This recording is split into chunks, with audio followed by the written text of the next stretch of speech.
President-elect Donald Trump urged Russia to negotiate a halt to the fighting in Ukraine following the fall of the Assad regime in Syria, saying the Kremlin was in a weakened state as a result of the war and the bad economy. There should be an immediate ceasefire and negotiations should begin. Too many lives are being so needlessly wasted, too many families destroyed, and if it keeps going, it can turn into something much bigger and far worse, Trump, 78, posted on Truth Social early Sunday. I know Vladimir Putin well.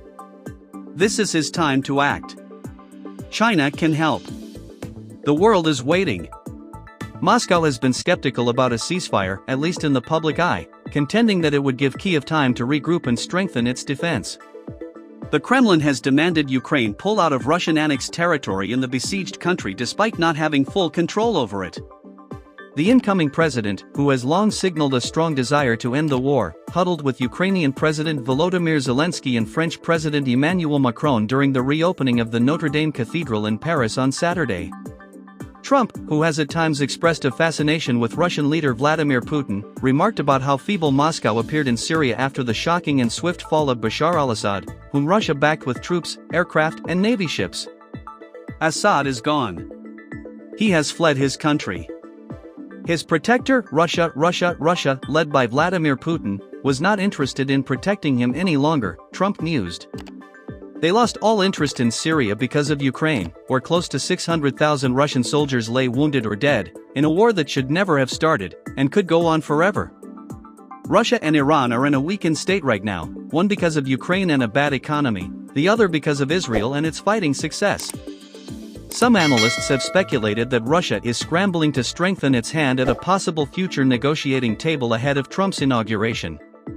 Moscow has made significant territorial gains in Ukraine over recent weeks.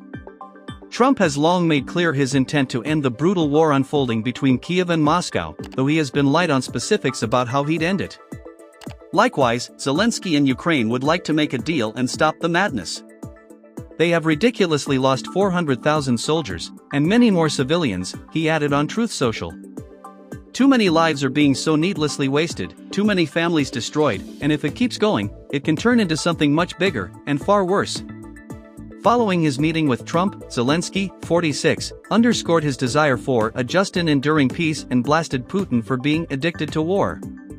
Over recent weeks, Zelensky, who had long demanded a return to the 1991 borders, meaning Ukraine gets back Donbass and Crimea, seemingly softened his stance and left the door open to ending the war provided that Ukraine can join NATO and pursue the rest of its territory diplomatically.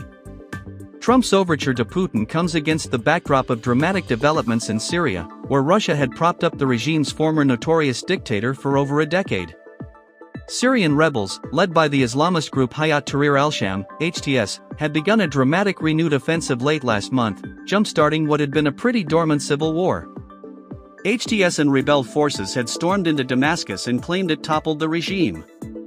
HTS, which has ties to Islamic extremism, had seemingly launched its attack knowing that Assad's ally Syria was preoccupied with Ukraine and Iran, and its proxy forces like Hezbollah had been battered by Israel, leaving no one to bail out the anemic regime. Prior to the collapse of the regime, Trump had publicly called upon the U.S. to stay out of the events unfolding in Syria due to the complex nature at play. Defense Secretary Lloyd Austin unveiled a roughly $1 billion package of military assistance for Ukraine on Saturday.